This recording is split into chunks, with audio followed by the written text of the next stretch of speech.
Hello बच्चों, कैसे हैं आप सब? अच्छे हैं? जी हाँ, मैं भी बहुत अच्छी हूँ और आप सबको बहुत याद करती हूँ, बहुत मिस करती हूँ। आप लोगों के साथ की गई मस्ती, आप लोगों के साथ आप लोगों के सवाल, आप लोगों के जवाब, बहुत सारी चीज़ें, आप लोगों की गलतियाँ और आप लोगों की अच्छाइयाँ, सारी चीज़ें, बहुत सारी चीज़ें मिस करते हैं हम लोग सब। तो आइए आज कुछ नया सीखते हैं फिर से। तो बेटा, आप आज जो सीखने वाले हैं वो आप बहुत अच्छे से जानते हैं पहले से, लेकिन फिर भी हम उसको आज फिर एक नए तरीके से सीखेंगे। अब ये कैसे सीखेंगे देखिए। जैसे क्या है, ये एक उंगली और ये 5 उंगलियां, ठीक है ना। फिर से एक उंगली, अब ये कितनी हो गई? 6 उंगलियां। समझ में आ रहा है कहने का मतलब मेरा? यानी हम आज क्या सीखेंगे? संख्याएं। बिल्कुल सही। वैसे ही एक टोपी और ये इतनी 4 टोपियां दिख रही हैं आपको? ये कौन सा वाली कैप है? ये क्रिसमस पे लगाते हैं ना हम, ये वो वाली कैप है ना। ये एक टोपी और ये टोपियां। समझ आया आपको? संख्या में यदि कोई चीज एक हो तो वो क्या कहलाती है? एक वचन। और यदि एक से अधिक हो तो वो क्या कहलाती है? बहुवचन। बहु यानी एक से अधिक होना, ठीक है। वैसे ही हम एक और उदाहरण देखते हैं। ये है आपकी तितली और ये है आपकी तितलियां। यदि हम ये तीनों कर दें तो एक साथ और अधिक तितली हो जाएंगी ना, तितलियां हो जाएंगी, 3 तितलियां हो जाएंगी। तो ये एक तितली और ये सब मिलकर के क्या हो गई है? तितलियां, ठीक है। तो इस तरीके से बेटा आज हम पढ़ने वाले हैं वचन।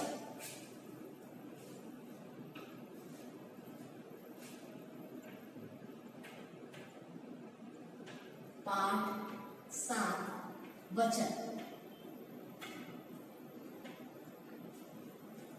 वचन वचन ऐसी संख्याएं हैं जो हमें किसी वस्तु के बारे में ये बताती है कि वो संख्याओं में कितनी, ठीक है। वचन के माध्यम से हम वस्तुओं की संख्या जान सकते हैं और उनकी संख्या जानकर हम उसे उसके 2 भागों में बांट सकते हैं। जैसे यदि कोई वस्तु एक है तो हम उसे क्या कहेंगे? एक वचन। और यदि कोई वस्तु एक से अधिक है तो हम उसे क्या कहेंगे? बहुवचन। समझ में आ गया? तो वचन से वस्तु की संख्याओं का बोध होता है। वचन की परिभाषा क्या हुई? वचन से वस्तुओं की संख्याओं का बोध होता है, ठीक है। तो आपकी बुक में जो उदाहरण दिए गए हैं आप देख रहे हैं, एक गुब्बारा वाला है जो गुब्बारे बेच रहा है।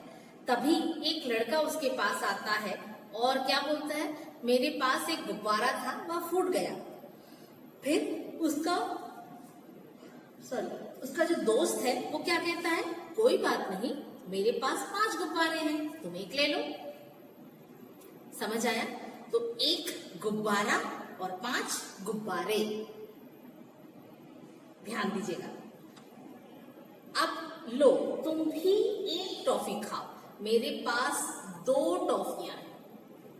टॉफी एक, टॉफियां एक से अधिक हो गई, 2 हो गई तो एक से अधिक, एक से अधिक हो गई तो क्या हो गया? टॉफियां, ठीक। तो इस तरीके से कि शब्द के जिस रूप से एक या अनेक होने का बोध हो उसे वचन कहते हैं, और उसी को दूसरे शब्दों में हम ये भी कहते हैं कि वचन से संख्या का बोध होता है। तो वचन की परिभाषा क्या लिखेंगे आप? वचन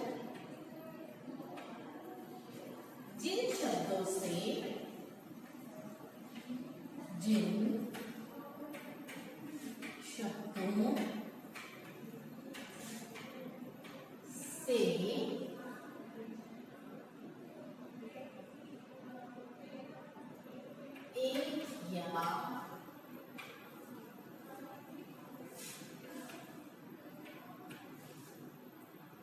एक या अनेक होने का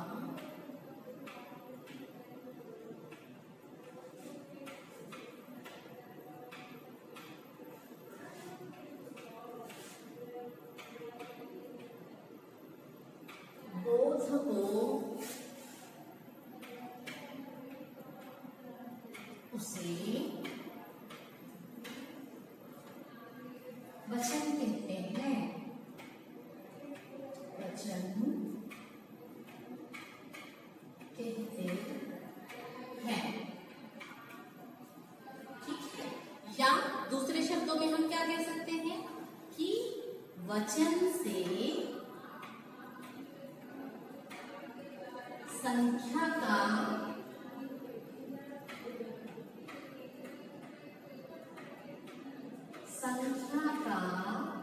बोध होता है।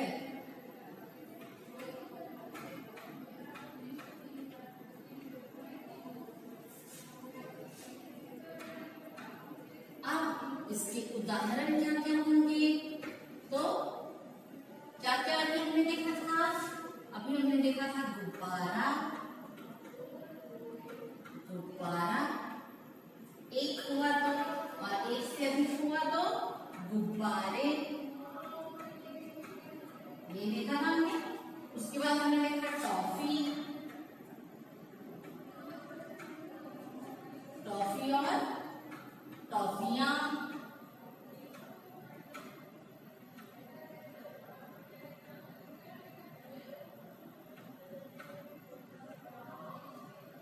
उसके अलावा और भी उदाहरण है, जैसे कि सबसे पहले मैंने आपको दिखाया था तितली, तितली दिखाया था ना मैंने, तितली और तितलियां,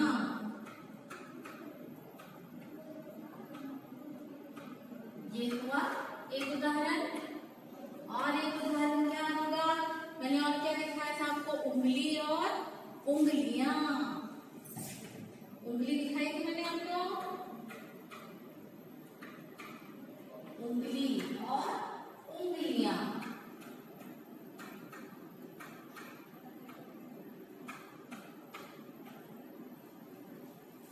ठीक है, इसके अलावा और भी बहुत सारे उदाहरण हैं। जब भी हमें किसी भी वस्तु की संख्या का पता चलता है तो वहां पर वचन हम जानते हैं। अब हम इसमें देखते हैं कि हमने जान लिया वचन की परिभाषा। अब हम देखते हैं वचन के प्रकार। क्या जानेंगे हम? वचन के प्रकार।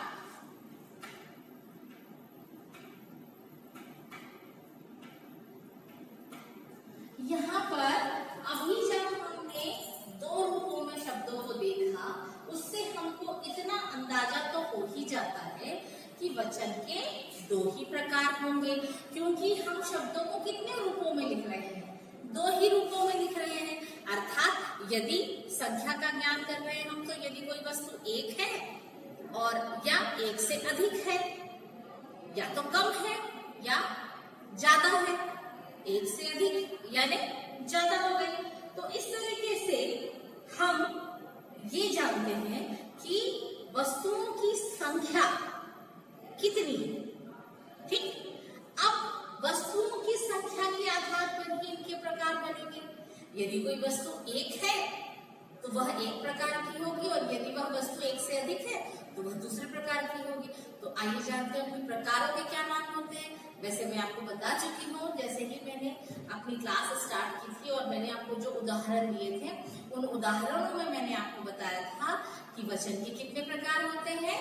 दो प्रकार होते हैं। तो सबसे पहले हम लिखेंगे कि वचन के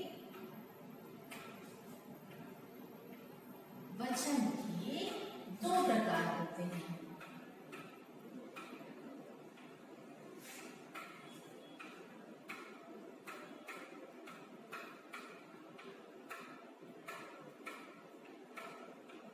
ठीक है, कौन कौन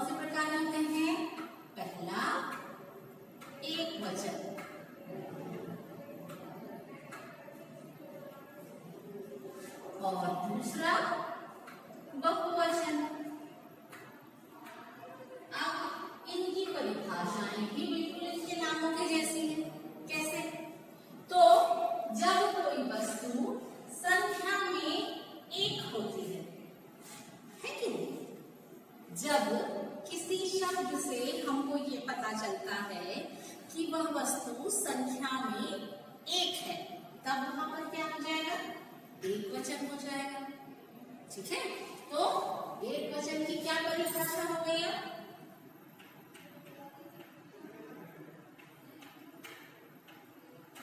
एक वचन। अब इस एक वचन की क्या परिभाषा होगा बेटा? कि जिस शब्द से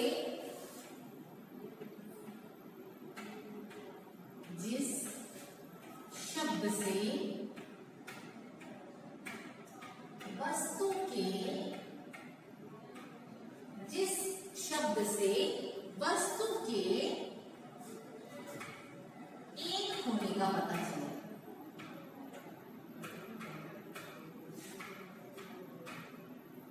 अर्थात उसकी संख्या कितनी है? एक है का पता चले, उसे क्या कहेंगे हम? उसे एक वचन कहेंगे। कहेंगे उसे एक वचन कहेंगे।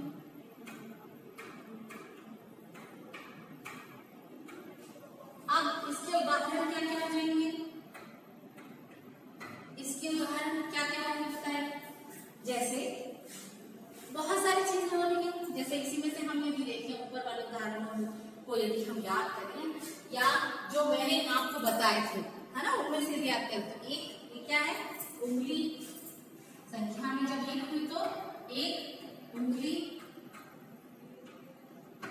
ठीक है। अच्छा, आप इन उदाहरणों को ऐसे भी लिख सकते हैं और साथ ही एक वाक्य में भी लिख सकते हैं। समझ आया? कैसे लिख सकते हैं एक वाक्य में हम इसको? जैसे कि आपका एक उदाहरण दिया हुआ है, चिड़िया उड़ रही है। वाक्य से भी हम उसको पहचान सकते हैं, चिड़िया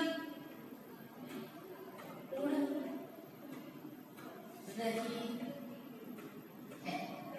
आप दोनों रूपों में उदाहरण दे सकते हैं। आप चाहें तो शब्दों में दे सकते हैं, आप चाहें तो वाक्य के रूप में दे सकते हैं। ठीक है, वाक्य में आप बनाते समय बस हमको इतना ध्यान रखना है कि जो हमारा उद्देश्य होगा वाक्य का वह एक वचन में होना चाहिए, यानी ऐसे शब्दों का चयन करके वाक्य बनाना है जो शब्द एक वचन के रूप में प्रयोग किए जाते हैं, बस, और कुछ नहीं ध्यान रखना होगा। ठीक है, अब हम आते हैं नेक्स्ट पेज पे।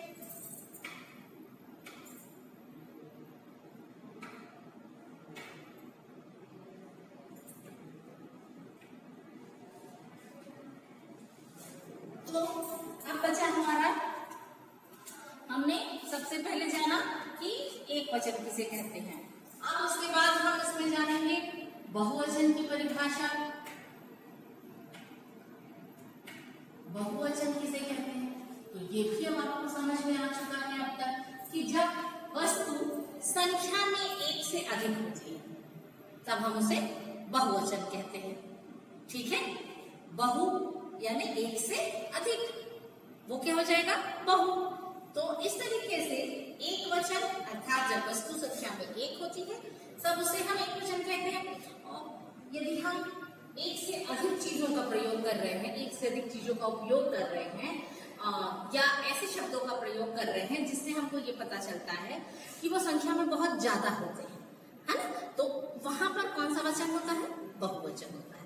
उसी को हम शब्दों में पिरोते हैं और हम लिखेंगे यहाँ पर जिस शब्द से इसकी परिभाषा हो जाएगी जिस, एक मिनट, आपको थोड़ा सा यहाँ पर डाउट हो जाएगा, फिर से थोड़ा ठीक से लिख लें। जिस शब्द से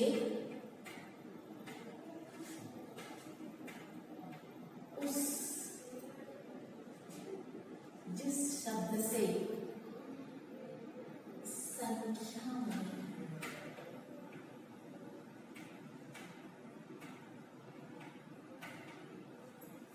एक से अधिक होने का पता चले, एक से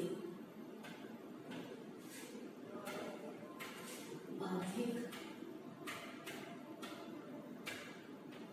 होने का पता चले या बोध,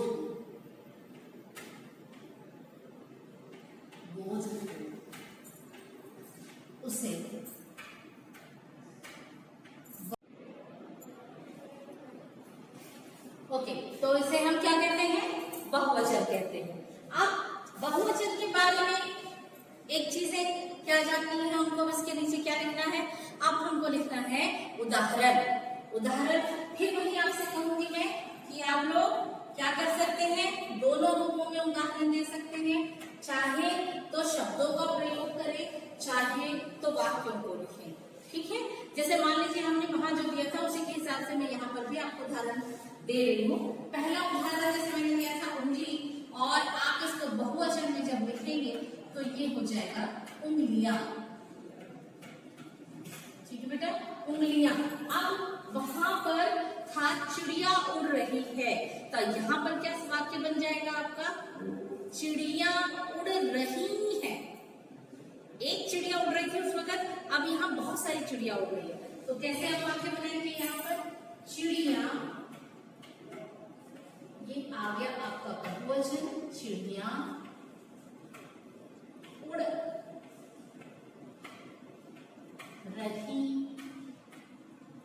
है।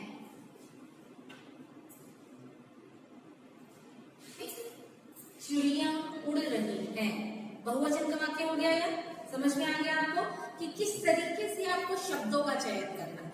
यदि हम इसमें और भी वाक्य बनाना चाहें सेंटेंस में, यदि मैं आपको और बताऊं तो जैसे आप लिख सकते हैं आगे, घोड़े दौड़ रहे हैं,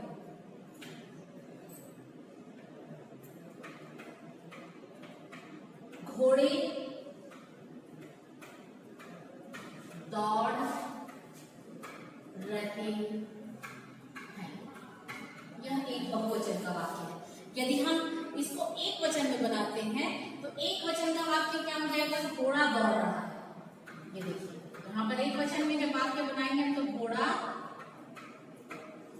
दौड़ रहा है। ठीक है, समझ में आया आपको, ये वाक्य किसमें बना है, ये एक वचन का वाक्य है, एक वचन में ये वाक्य बना है, और ऊपर वाला वाक्य बहुवचन का है। ऐसे हम एक वचन और बहुवचन को पहचानते हैं। एक वचन में संख्या में एक, बहुवचन में संख्या में अधिक। अब इसमें एक चीज और देखिए, आप ध्यान दे रहे होंगे कि घोड़े दौड़, दौड़ शब्द तो दोनों में सेम है, लेकिन जो क्रिया है वो क्रिया बदल जा रही है। तो क्रिया क्या हो जा रही है, रहे हैं बहुवचन में है और ये रहा है। तो जब हम शब्दों को या वाक्यों को बहुवचन में लिखते हैं तो क्या चीज बदल रही है, साथ में क्रियाएं बदल रही हैं। एक वचन में क्रिया अलग होती है और बहुवचन में क्रिया अलग हो जाती है। ठीक है, बहुवचन में क्रिया बहुवचन का उसका उपयोग करना पड़ता है, क्रिया के बहुवचन रूप का उपयोग करना पड़ता है, और एक वचन में हमको एक वचन का प्रयोग करना पड़ता है। साथ ही साथ एक चीज हम इसमें ये भी देखते हैं कि जैसे जैसे हम आगे बढ़ते जाते हैं वैसे हमको एक चीज को और पता चलता है। जैसे अभी मैंने आपको बताया क्रिया बदलती है। सबसे पहली चीज क्या आपने सीखी, यहाँ पर क्रिया बदलती है।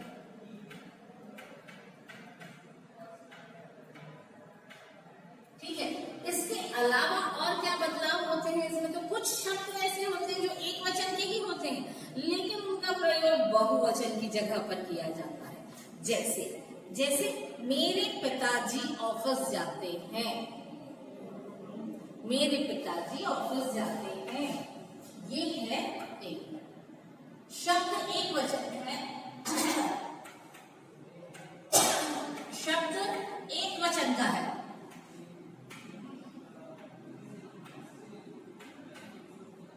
पर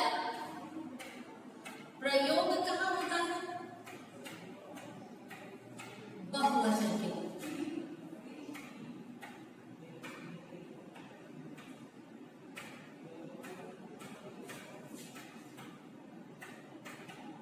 क्यों?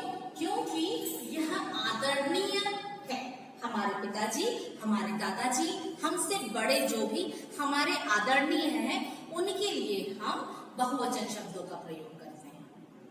ठीक, जैसे इसका उदाहरण यदि हम देखें तो क्या होगा, मेरे पिताजी ऑफिस जाते हैं, मेरे पिताजी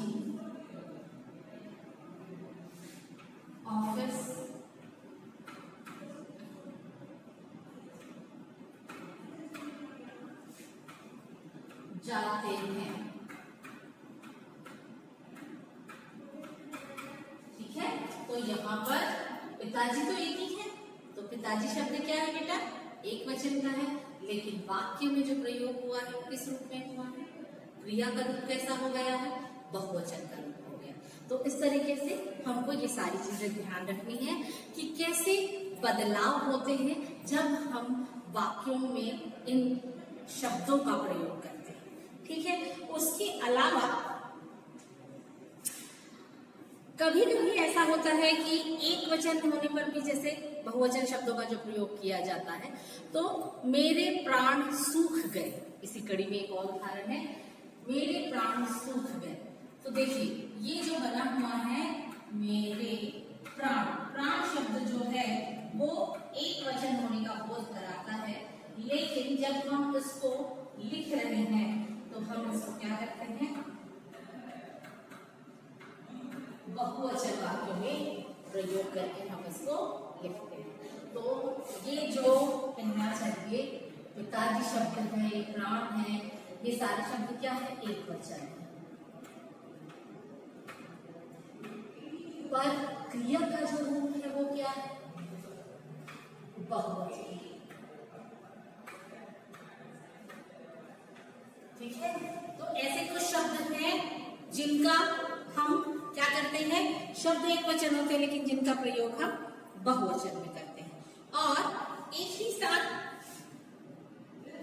एक जो होते हैं, एक उनको कहना चाहिए कि जब भी हम चेंज करते हैं, बदलते हैं, मतलब एक वचन से बहुवचन में जब बदलते हैं तो आप देखेंगे कि बड़ा ऊ बड़ा ई वाले जो शब्द होते हैं वो क्या हो जाता है, छोटा ई में बदल जाते हैं।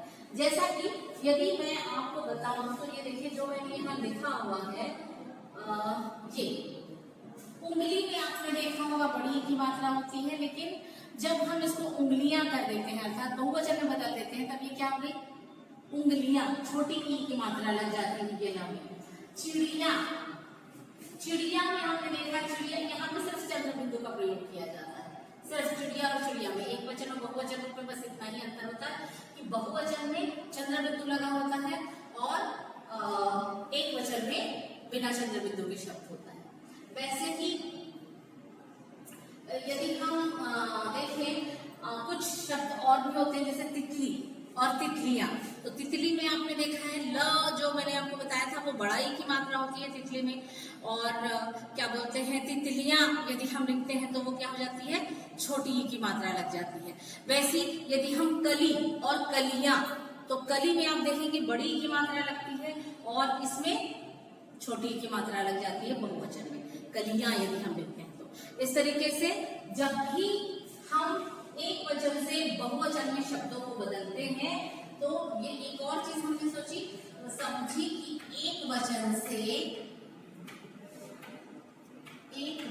से बहुवचन में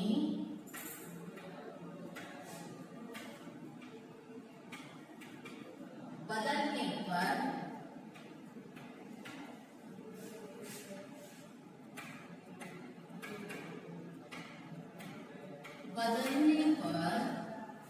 छोटा ऊ बड़ी ई, बड़ा ऊ छोटा हो जाती है, बड़ी ई छोटी ई हो जाती है, और बड़ी ई का भी ऊ हो जाता है। तो इसको हम अलग अलग लिखते हैं तो ज्यादा बेहतर हो जाएगा, आपको समझ में भी आएगा। कुछ ऊ जो होता है वो क्या हो जाता है, ऊ छोटा ऊ में बदल जाता है, और जो बड़ी ई होती है वह छोटी ई में बदल जाती है, और कई जगह ऐसा होता है कि जो बड़ी ई होती है वो बड़ा ऊ में बदल जाती है। ठीक है, इस तरीके का परिवर्तन होता है, समझ आ गया आपको। अब ये वाला तो मैंने आपको बता दिया, छोटा ऊ बड़ा ऊ, छोटी ई बड़ी ई बड़ी ई, और ये वाला जो है ये देखिए, ये वाला जो उदाहरण है, आप एक एक इसका उदाहरण बता देते हैं तो आपको आपके आसानी रहेगी।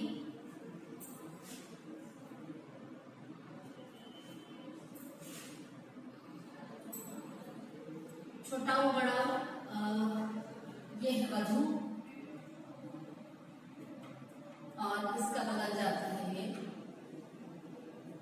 वधुएं, ठीक है, ये वधु,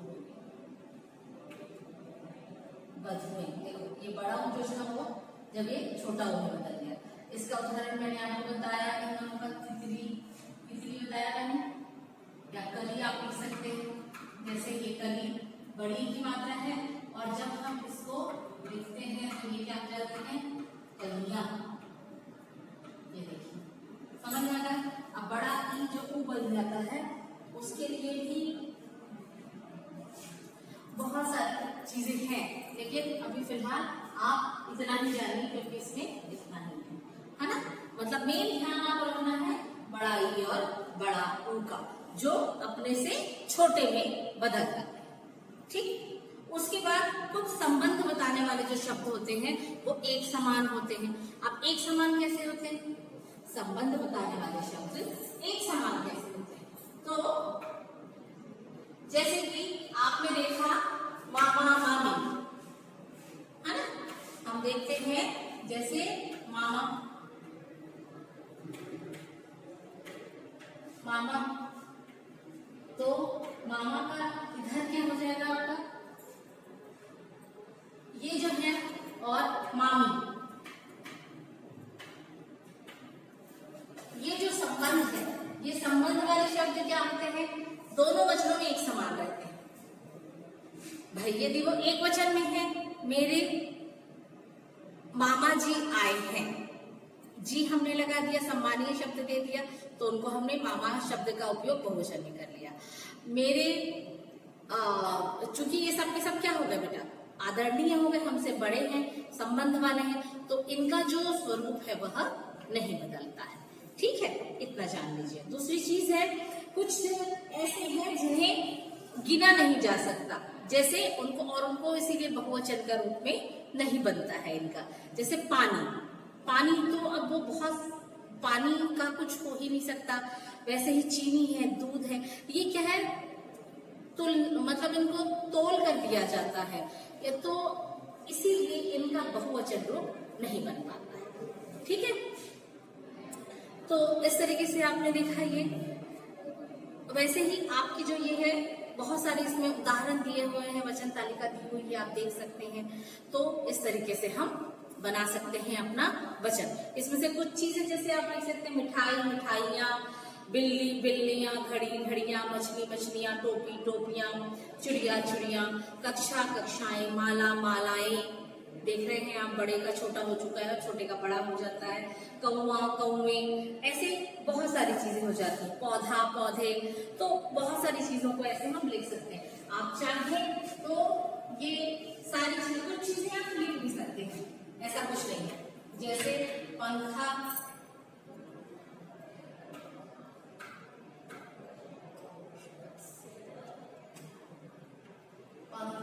सॉरी ये चल रहा है तो शायद सेल में कुछ प्रॉब्लम आ गई होगी। आप बुक से देख करके कम से कम, जैसे बुक में आपके दिया हुआ 30 दिया हुआ है, तो आप बुक से इस पेज से 15 उतार सकते हैं, ठीक है। कम से कम 15 आप उसमें से उतार लीजिए, जो आपको कठिन लगे या जो आपने नहीं सुने हो या जो आपको दिक्कत हो, अलग अलग टाइप के आप 15 उतार सकते हैं, ठीक है।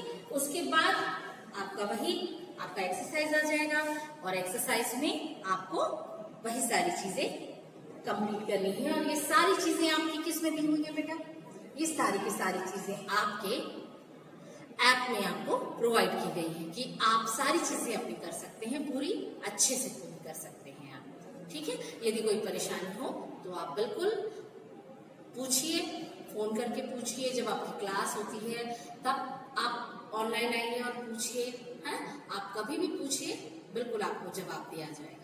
और अच्छे से पढ़िए, अपना काम पूरा कीजिए। ओके, थैंक यू बेटा।